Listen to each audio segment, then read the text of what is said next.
पुराने समय की बात है। नगर में रहने वाला सबल नाम का एक लड़का अपनी जिंदगी से बहुत निराश था। उसकी निराशा का कारण ये था कि वह कुछ भी नहीं कर पा रहा था। उसके माँ बाप उसे ताना मारते कि तेरे सारे मित्र कुछ न कुछ कर रहे हैं, लेकिन तू अभी भी घर में बैठा हुआ है। मित्रों के बीच भी अक्सर उसका मजाक ही बनता। वह कहीं जाता तो लोग उससे पूछते कि क्या कर रहे हो। उसे ये बताने में बड़ी शर्म आती कि अभी वह कुछ भी नहीं कर रहा है। धीरे धीरे उसने रिश्तेदारों के यहाँ जाना और लोगों से मिलना जुलना भी कम कर दिया। वह ज्यादातर अपने घर में ही बैठा रहता। वह अकेले में रोता, भगवान को कोसता और अपनी किस्मत को दोष देता। अब उसे अपनी जिंदगी भी बोझ सी लगने लगी थी। कभी कभी वह सोचता कि जब वो कुछ करने के लायक ही नहीं है तो फिर उसके जिंदा रहने का क्या फायदा, उसे तो मर जाना चाहिए। एक दिन वह अपने नगर की एक सड़क से गुजर रहा था। तभी उसने देखा कि एक गुरु दुख के ऊपर प्रवचन दे रहे हैं। वह भी उस भीड़ में जाकर बैठ गया और गुरु के प्रवचन सुनने लगा। गुरु बोल रहे थे, दुख एक गुरु की भांति होता है जो हमें जीवन की सच्चाई दिखाता है और हमें सही से जीवन जीने का तरीका सिखाता है। आप चाहें तो अपने दुख रूपी गुरु से जीवन जीना भी सीख सकते हैं और चाहें तो उस दुख में डूबकर बैठकर रो भी सकते हैं। सबल भी गुरु की ये सारी बातें ध्यान से सुन रहा था, लेकिन उसे गुरु की ये बातें सही नहीं लगी। उसने खड़े होकर कहा, दुख कुछ भी सिखा कर नहीं जाता है, सिर्फ पीड़ा देकर जाता है। दुख की पीड़ा अनंत होती है। ऐसा लगता है इसके बाद कुछ भी नहीं होने वाला, कुछ भी नहीं मिलने वाला। मृत्यु भी उसके सामने छोटी लगने लगती है। गुरु ने कहा, आखिर क्या दुख है तुम्हें? सबल ने अपना सारा दुख गुरु के समक्ष कह सुनाया और पूछा कि क्या आपके पास मेरे उस दुख का कोई समाधान है? यह सुनकर गुरु मुस्कुराए और बोले, जिस दिन तुम्हारे जीवन में सच्चा दुख आएगा उस दिन मेरे पास आना, मैं तुम्हारे दुख का समाधान अवश्य करूंगा। इतना कहकर गुरु वहाँ से चले गए। सबल ने सोचा, क्या मेरा दुख सच्चा नहीं है? क्या जिस दुख से मैं गुजर रहा हूँ वो झूठा है?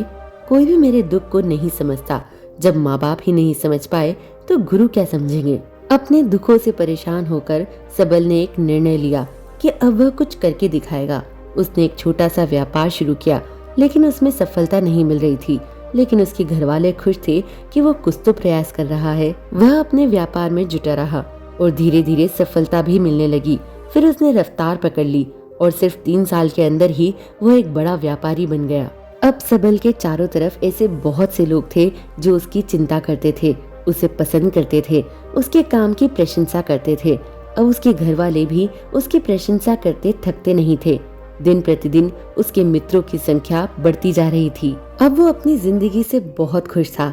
उसके कुछ मित्रों ने उसे सलाह दी कि जब तुम बड़े व्यापारी बनकर इतना खुश हो तो सोचो, अगर तुम इस नगर के, इस राज्य के सबसे बड़े व्यापारी बन जाओगे तो तुम्हारे पास कितना सुख होगा, कितने लोग तुमसे जुड़ना चाहेंगे, तुम्हारा कितना यश फैलेगा। स्वयं राजा भी तुमसे मित्रता करना चाहेंगे और जरूरत पड़ने पर तुमसे धन उधार लेंगे। मित्रों की यह बात उसके मन में घर कर गई। अब उसने और भी धन कमाने का प्रयास शुरू कर दिया, लेकिन उसे यह सब अब जल्दी चाहिए था। सब कुछ प्राप्त करने में अपना ज्यादा समय बर्बाद नहीं करना चाहता था, इसलिए उसने ऐसे भी कार्य करने शुरू कर दिए जो उचित नहीं थे। उसने बड़ी मात्रा में अपने मित्रों से उधार लेना शुरू कर दिया। ज्यादा मुनाफा कमाने के लालच में अपने सामान में मिलावट करने लगा। उसने दूसरे व्यापारियों के खिलाफ षड्यंत्र भी रचे। उसने डराया, धमकाया। जैसा जैसा उसके मित्र कहते गए वही करता गया। वह इन तरीकों से ज्यादा धन तो कमा रहा था, लेकिन अब उसके जीवन में सुकून नहीं था। उसके मन की शांति गायब हो गई थी। उसे रातों में नींद नहीं आती थी। वह किसी उधेड़-बुन में लगा रहता था। सुख साधन की सारी वस्तुएं होने के बाद भी उसे किसी में सुख नहीं मिल रहा था। एक दिन सबल अपनी बग्गी में सवार होकर कहीं जा रहा था। तभी रास्ते में उसे गुरु का आश्रम दिखा। वह रुक गया। वह गुरु के पास जाकर बोला, गुरुदेव, आपने कहा था कि जब तुम्हारे जीवन में सच्चा दुख आए तब मेरे पास आना।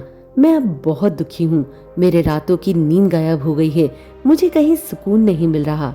इस तरीके से सबल ने अपनी सारी समस्या गुरु के सामने कह सुनाई। गुरु ने कहा, जब तुम मुझसे पहली बार मिले थे तब भी तुम किसी दुख में थे। तुमने उस दुख से क्या सीखा? सबल ने कहा, मैंने सीखा कि सिर्फ सोचने और चिंता करने से कुछ नहीं होता। अपनी सोच को सच करने के लिए कर्म करना पड़ता है और सिर्फ कर्म करने से भी कुछ नहीं होता, अपने कर्म को अंतिम पड़ाव तक ले जाना भी आवश्यक होता है। चाहे रास्ते में कितनी मुश्किलें आए, मन कितना ही निराश लगे कि अब आगे कुछ नहीं होने वाला, तभी यह मान कर चलो कि मैं जो कर रहा हूँ उसमें मैं अवश्य सफल होऊंगा। लोग सिर्फ सफल व्यक्ति को सम्मान देते हैं, फिर चाहे कोई कितना अच्छा क्यों न हो, वह लोगों की नजरों में बोझ ही होता है। यह सब सुनकर गुरु मुस्कुराए और बोले, यह असली दुख नहीं है। जब तुम्हारे जीवन में असली दुख आए तब मेरे पास आना, मैं उसका समाधान अवश्य करूंगा। सबल ने जाते समय गुरु को सोने के सिक्के से भरा एक घड़ा भेंट किया। घड़ा देखकर गुरु ने कहा, यह मेरे किसी काम का नहीं, इसे उस पेड़ के नीचे गड्ढा खोदकर दफना दो। सबल ने गुरु के कहे अनुसार घड़े को पेड़ के नीचे दफना दिया और वहां से चला गया। कुछ दिनों तक व्यापार अच्छी तरक्की कर रहा था, लेकिन गलत व्यापार की वजह से धीरे धीरे उस व्यापार में घाटा होने लगा। उसकी सारी धन संपदा धीरे धीरे खत्म होने लगी और एक दिन ऐसा आया जब उसके पास कुछ भी नहीं बचा। वह कर्जे से लद चुका था, लेकिन वह निश्चिंत था क्योंकि उसने सारा कर्ज अपने मित्रों से ही लिया था। वो सोचता था कि उसके मित्र बुरे समय में उसका साथ देंगे, लेकिन ऐसा कुछ भी नहीं हुआ। बुरा समय आते ही मित्रों ने अपना उधार मांगना शुरू कर दिया। उधार वापस न मिलने पर जान से मारने की धमकी भी दी। उसके चाहने वाले उससे दूर हो गए। उसके वो मित्र जो उसके साथ मौज मस्ती करते थे अब उससे दूर भागने लगे। उसके परिवार वाले उसकी गलतियां और कमियां गिनाने लगे। उसकी सारी संपत्ति नीलाम हो गई, उसके पास कुछ भी नहीं बचा। उसने अपने पिता से सहायता मांगी तो पिता ने कहा, मेरे पास यह थोड़ी सी संपत्ति है, अगर यह भी मैं तुम्हें दे दूंगा तो मैं तुम्हारी माँ को कहाँ रखूंगा। यह संपत्ति हमारा आखिरी सहारा है। सबल के भीतर बहुत गहरा दुख था। उसके आसपास कोई नहीं था जो उसके दुख को समझे, उसे संभाल सके। लोगों से मिले इस धोखे और विश्वासघात की वजह से वो अंदर तक टूट गया। उसे लगने लगा कि अब जीने का क्या मतलब, अब तो मृत्यु ही एकमात्र सहारा है। वह आत्महत्या करने के लिए पहाड़ी की तरफ जा रहा था। तभी उसे याद आया कि गुरु ने कहा था, जब तुम्हारे जीवन में असली दुख आए तब मेरे पास आना। सबल गुरु के पास गया और अपना सारा दुखड़ा उन्हें सुनाया। आंखों में आंसू भरकर बोला, मेरे इस दुख का समाधान कीजिए। गुरु ने कहा, जब तुम्हारे जीवन में असली दुख आए तब मेरे पास आना, मैं उसका समाधान अवश्य करूंगा। सबल ने कहा कि अभी जो मेरे जीवन में घट रहा है क्या वो दुख नहीं है? आखिर असली दुख होता क्या है? गुरु ने कहा, सबसे पहले तुम मुझे ये बताओ, इस दुख से क्या सीख मिली? सबल ने कहा, मैंने सीखा कि जो लोग हमारी सफलता, हमारी तरक्की की वजह से हमारे जीवन में आए हैं वो हमें धोखा अवश्य देंगे, क्योंकि बुरे समय में हमारे साथ खड़े नहीं होंगे। वह केवल अच्छे समय में हमारा फायदा उठाएंगे और बुरे समय में छोड़कर चले जाएंगे।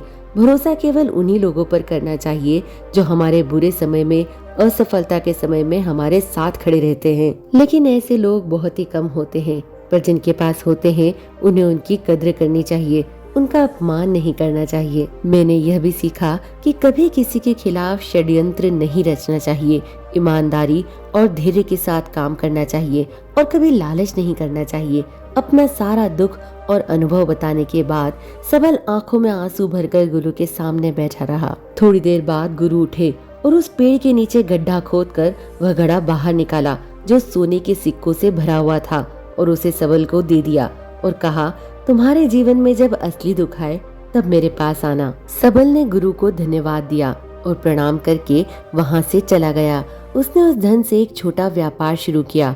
अब वह एक छोटा व्यापारी बनकर खुश था। उसने अपनी पूरी लगन और ईमानदारी से व्यापार किया। देखते ही देखते वो फिर अपने नगर का एक बड़ा व्यापारी बन गया। उसका जीवन खुशी और सुविधाओं से भर गया।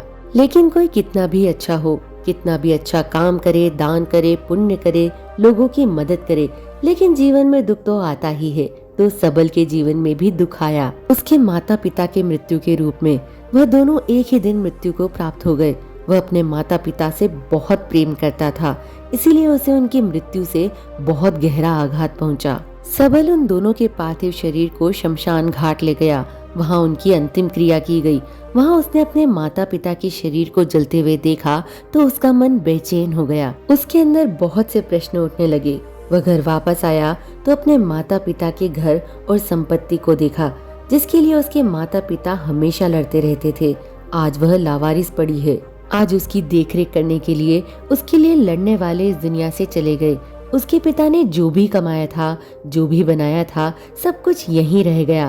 एक दिन पहले किसी से भी अपनी संपत्ति के लिए लड़ जाने वाले उसके पिता आज इस दुनिया से अलविदा हो गए थे। उसका मन इसी तरह के अनेक विचारों के भंवर में फंसा हुआ था। उसे अंदर से अकेलापन और डर महसूस हो रहा था। उसे कुछ खालीपन सा महसूस हो रहा था। उसे लग रहा था कि कुछ तो है जिसे वो समझ नहीं पा रहा। इसलिए वह गुरु के पास गया। उसे देखते ही गुरु ने कहा, क्या जीवन में कोई दुख है? तो सबल ने कहा, वैसे तो जीवन में कोई दुख नहीं है गुरुदेव, सब सुख, सब अच्छा चल रहा है। लेकिन आज मेरे माता पिता की मृत्यु हो गई। इस घटना ने मेरे मन को बेचैन कर दिया है। गुरु ने कहा, इसमें दुखी होने वाली कौन सी बात है? एक दिन तो सभी के प्रियजनों को मरना ही है। हमेशा जीवित ना तो कोई रहा है, ना कोई रहेगा। एक दिन तो तुम्हें भी मरना ही है। हो सकता है कल ही मर जाओ या आज भी मर सकते हो। सबल ने कहा, ये आप क्या कह रहे हैं गुरुदेव? मैं भी मर जाऊंगा, पर मैं तो अभी जवान हूँ। गुरु ने कहा, इसी भ्रम में तो सभी जी रहे हैं। मृत्यु दूसरों को आती है, बुढ़ापा दूसरों को आता है, लेकिन बूढ़ों के सामने ही जवान मर जाते हैं, बच्चे मर जाते हैं। मृत्यु का किसी उम्र के साथ कोई संबंध नहीं, यह तो सबको अपना ग्रास बना लेगी। गुरु की ये बातें सबल के मन में घर कर गई। वो चुपचाप वहाँ से चला गया। उसका मन अभी भी बेचैन था। वह कुछ खालीपन सा महसूस कर रहा था। वह पूरे दिन अपने बारे में सोचता रहा कि वो इस दुनिया में क्यों आया है। क्या सिर्फ चीजों का उपयोग करना और मरना ही जीवन का लक्ष्य है? ऐसे बहुत से प्रश्न उसके मन में लगातार उठ रहे थे, लेकिन उसका उत्तर नहीं मिल पा रहा था। उसका दुख दिन प्रतिदिन बढ़ता जा रहा था। कुछ दिनों बाद वह गुरु के पास वापस पहुंचा और बोला, गुरुदेव, मैं बहुत दुखी हूँ। मैं ये नहीं जान पा रहा कि मैं कौन हूँ, इस दुनिया में क्यों आया हूँ। यह सुनकर गुरु मुस्कुराए और बोले, आज पहली बार तुम्हारे जीवन में सच्चा दुख पैदा हुआ है। वास्तव में यही वो दुख है जो दुख कहलाने के लायक है, कि हमें पता ही नहीं कि हम कौन हैं, क्यों आए हैं, क्या करना है, कैसे करना है। सबल ने कहा, गुरुदेव, मेरे इस दुख का समाधान कीजिए। गुरु ने कहा, हम सभी इंसान जीवन भर क्या इकट्ठा करते हैं? सबल ने कहा, हम सभी इंसान जीवन भर धन, संपत्ति, मान, सम्मान, परिवार, मित्र, शत्रु, पद, प्रतिष्ठा यही इकट्ठा करते रहते हैं। गुरु ने कहा, क्या इन इकट्ठा हुई सभी चीजों में से एक भी चीज साथ ले जाई जा सकती है? सबल ने कहा, नहीं गुरुदेव, इनमें से कुछ भी साथ नहीं ले जाया जाता। मेरे माता पिता के साथ कुछ नहीं गया। परिवार, संपत्ति, सब कुछ यहीं छूट गया। गुरु ने कहा, अब मेरी बातों को ध्यान से सुनना। इस दुनिया में हमें जो इकट्ठा करना है वो हम इकट्ठा करते नहीं। चीजें तो हमारे सामने होती हैं, लेकिन हम उन्हें देखने का प्रयास ही नहीं करते। इस दुनिया में हमें जिस चीज को इकट्ठा करना है वो हम खुद हैं। हमें खुद को इकट्ठा करना है ताकि जब मृत्यु हो तो हम एक हो सकें और स्वयं को पहचान सकें। हम भीतर से बटे हुए हैं। हम बटे हुए हैं प्रेम में, नफरत में, क्रोध में, जलन में, धन में, संपत्ति में, पद में, प्रतिष्ठा में, मान में, पहचान में, धर्म में, जाति में। ऐसे ही सैकड़ों हजारों चीजों और वासनाओं से हम बटे हुए हैं। हम टुकड़ों में जीवन जी रहे हैं। इस बंटवारे की वजह से हमारी चेतना कभी एक नहीं हो पाती है। हमारी चेतना बिखर गई है। इसीलिए हमारे पास इतना भी समय नहीं है, इतनी भी ऊर्जा नहीं है कि हम मुड़कर एक बार अपने भीतर देख सकें। वास्तव में जिस धन की कमी, सुविधाओं की कमी, मान सम्मान की कमी को लोग दुख समझते हैं और जीवन भर उसे दुख बोलकर रोते हैं, उनका समाधान खोजने का प्रयास करते हैं, उन्हें उनका समाधान कभी मिलेगा ही नहीं। क्योंकि जिन्हें लोग दुख कहते हैं वो असली दुख है ही नहीं। वो तो सिर्फ इंसान की चाहत है, उसकी इच्छा है, जिसकी पूर्ति कभी नहीं की जा सकती। इसीलिए यहाँ व्यक्ति को ऐसे दुखों का कभी समाधान मिलता ही नहीं। इसीलिए इन सब के ऊपर अगर अपने दुखों का परम समाधान चाहिए तो सबसे पहले अपने आप को इकट्ठा करो। अपनी ऊर्जा को इस संसार से वापस खींचो और एकत्रित करो। अपने ऊपर ध्यान दो, खुद पर ध्यान लगाओ। पहले अपने आप को पहचान लो, ऐसे ही बिखरते हुए मत चलो। सबल ने कहा, क्या गुरुदेव हमें यह संसार छोड़ देना चाहिए? अपनी सभी इच्छाओं को मार देना चाहिए? किसी से प्रेम नहीं करना चाहिए? धन संपत्ति इकट्ठा नहीं करना चाहिए?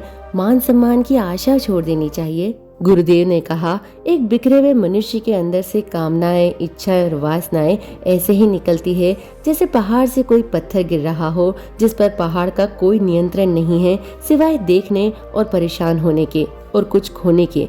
इसी प्रकार एक बिखरे हुए मनुष्य की इच्छाएं अनियंत्रित और दुखदायी होती हैं। उसका अनियंत्रित मन कुछ भी इच्छाएं और कल्पनाएं करता रहता है और दुखी होता रहता है। लेकिन जब वह व्यक्ति एकत्रित हो जाता है तो वो जो भी करता है उसके नियंत्रण में करता है, तब इच्छाएं भी उसकी इच्छा से निकलती है। सबल ने कहा, गुरुदेव, आपने मेरे सच्चे दुख का समाधान कर दिया, इसके लिए बहुत धन्यवाद। मैं खुद को एकत्रित करने का प्रयास करूंगा। गुरु ने कहा, मानव शरीर में बहुत ऊर्जा है, बहुत शक्ति है, पर यह बेकार के कामों में बटकर रह गई, व्यर्थ की चीजों में लगी रहती है। यह ऐसा है कि जैसे एक अत्यंत शक्तिशाली मशीन किसी बच्चे के हाथ में दे दी गई हो और वो बिना सोचे समझे, बिना किसी नियंत्रण और जानकारी के उसकी शक्ति को कहीं भी बर्बाद कर रहा है। इसलिए अपनी चेतना की शक्ति पर ध्यान दो और इसे एकत्रित करो। सबल को अपने प्रश्नों का उत्तर मिल चुका था। उसने गुरु को धन्यवाद किया और चुपचाप वहां से चला गया। आज के लिए बस इतना ही। मिलेंगे फिर किसी नई बात और नई कहानी के साथ।